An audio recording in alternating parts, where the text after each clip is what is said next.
you just briefly answer one of the biggest questions I know that, this audience has frequently, which is, when should the business pay me versus when should I leave the money in the business? Disclaimer, financial disclaimer for all here. You should do nothing I say. Nothing is specific. We're all crazy. Don't go get somebody smart to tell you what to do. Yeah, exactly. Right. Yeah. All of those things. So this is probably, you're right, one of the major questions asked. Like when I talk to a business owner and I'm like, how do you get paid from the business? And they get like this I'm guilty look on their face. And they're like, well, I just reach into the account and I take money out. And then I'm not sure, like, am I going to get yelled at? It's like they're reaching into the cookie jar and they're worried their mom's going to like slap their hand. Right? But it's their cookie jar.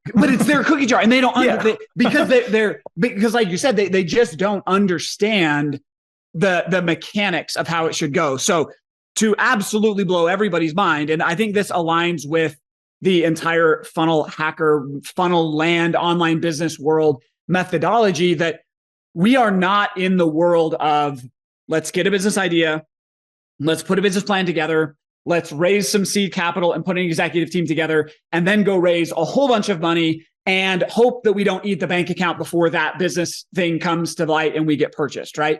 That's a model of running a business where how do you get paid is very different than what I'm going to talk about. So for clarity's sake, if you're in we're going to build a business, that direction, which is totally viable, right? Your exit model and revenue model is completely different. What I'm talking about is somebody who, like you said, is the artist and is really doing this to fulfill a purpose that they feel like they have or that they've seen or a difference that they can make.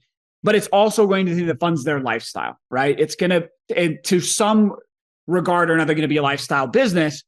The radical approach I have to it is it's not unreasonable for that to be profitable, meaning putting cash into your pocket from day one.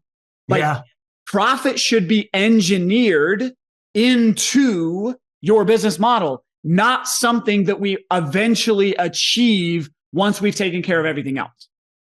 And so I think about it like a thermostat. Why is my office at 72 degrees right now?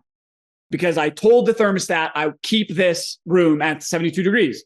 And if it warms up a little bit, it brings the temperature back down. If it cools down a little, it brings the temperature back up, right?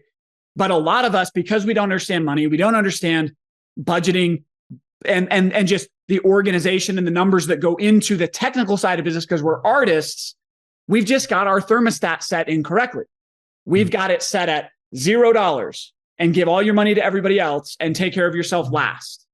And if you leave your thermostat set on that, then that's what you'll get for burnout really fast, very, very quickly. And you'll be burned out and it'll be always a challenge and a struggle. Whereas, and you're like, Brad, I thought you were an investment guy. What are we even talking about here? Well, funny enough, it's hard to invest if you don't have any money.